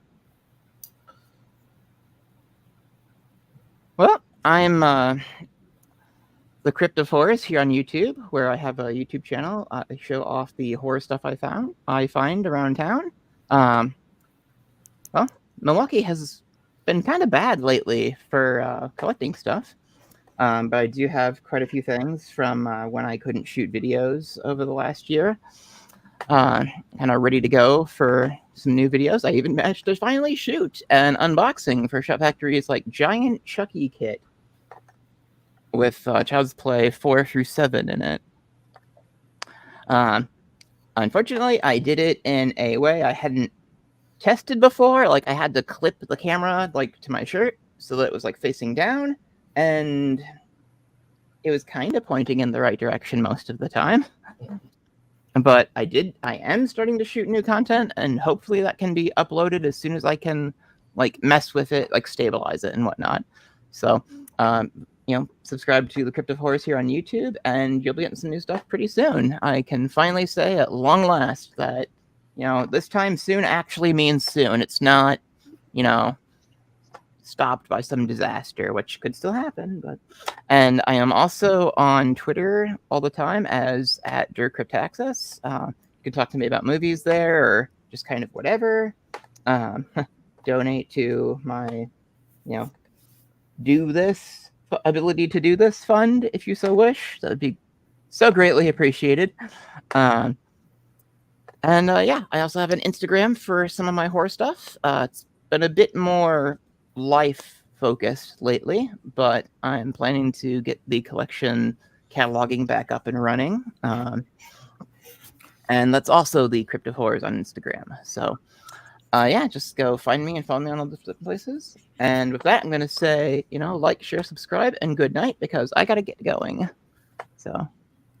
All right. See you later. All right, Jake, why don't you go ahead and tell us a little bit about yourself and what you do? Well, I am Kotobukijake. I am the sometime co-host of SeptumSin versus the World on YouTube. I have a lot on my plate most of the time, and I'm always adding more, like little day road trips, which I had to do today because it was a gorgeous day. But and also because a nice little holiday. It's always nice to have a holiday every now and then. But I gotta get back to the old grind tomorrow. But I'm a movie fan, collector, what have you, here in Central Virginia, and I do try to find some time to get some stuff watched. Working a little bit on next year's Versus Awards. I've got a bunch of movies piling up that need to be watched, and I got one watched over the weekend. But also, trying to watch movies to join these fine folks. And of course, we'll be doing my movie next week, which I guess if you want to hand it back to me in a minute, or I can go ahead and mention it now, whatever. And then, of course, we got an upcoming anime discussion this week on Golden Time, so looking forward to that as well. Yeah.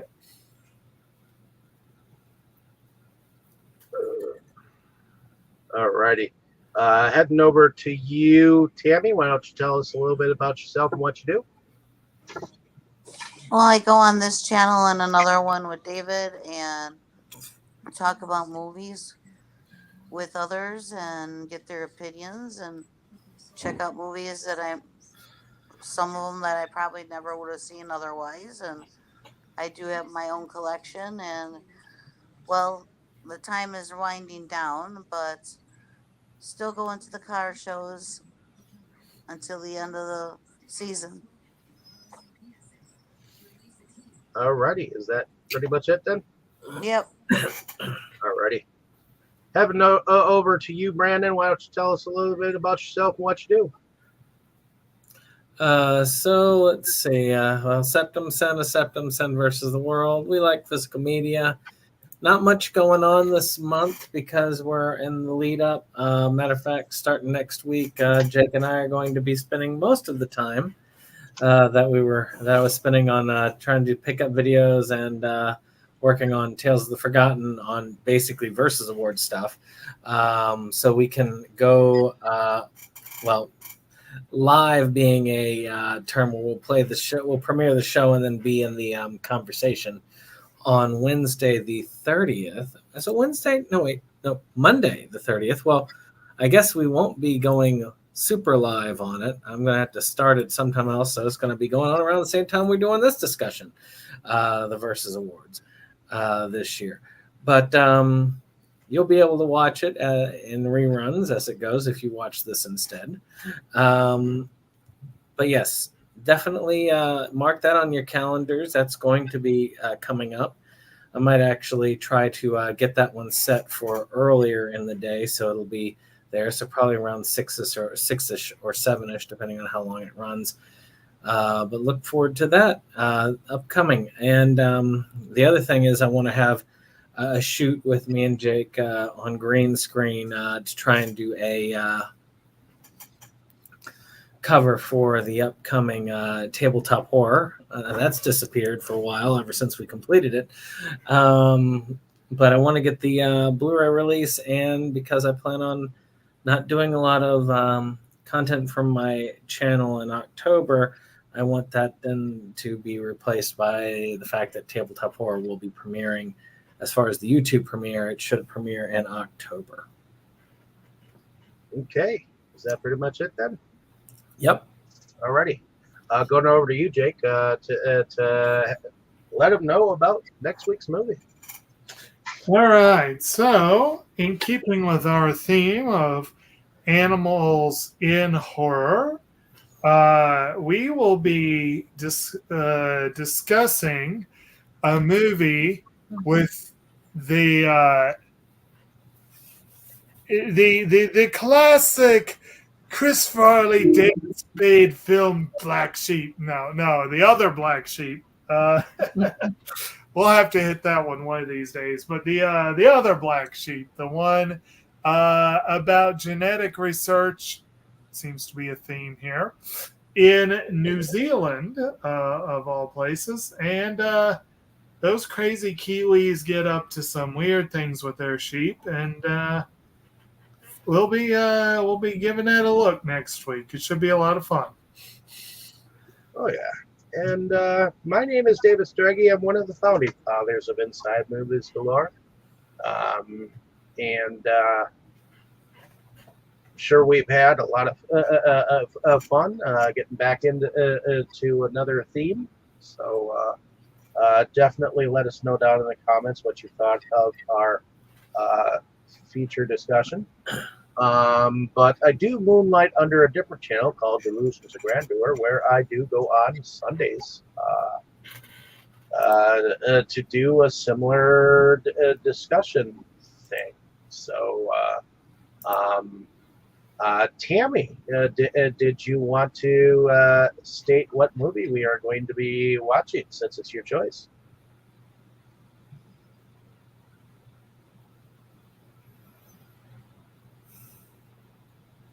Okay. I guess I don't exactly remember which one she chose, so that's why I was going to ask her. But I guess we'll go back to that. But I do some video pickups and some video review. What movie are we doing, dear? On which one? This Sunday. This Sunday, Eight-Legged Freaks. Okay, yeah. We've already discussed Eight-Legged Freaks on Inside Movies Galore, so on Delusions of Grandeur, we are going to be discussing Eight-Legged Freaks. All right. So look out for that one. Time to get Morris's opinion on it. Yeah. Well, Tammy wasn't on that.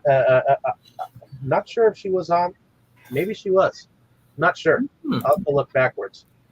But I do some video pickups and some video reviews from time to time, and I do some gameplay from time to time. So I think the last gameplay I did was on the the original Borderlands game, since the movie of Borderlands just recently came out. Still got to watch it myself, but We had quite a crowd. Well, I know it got some razzes, but still, Oh yeah. I'm probably gonna enjoy it. It looks like I'm gonna enjoy it, even though other people just don't like it in movies. Right. So, in any case, definitely like, share, and subscribe. And unless anyone else has something to add, we'll see y'all next time here on Inside Movie. Night, everyone. Good night. I know. Good night.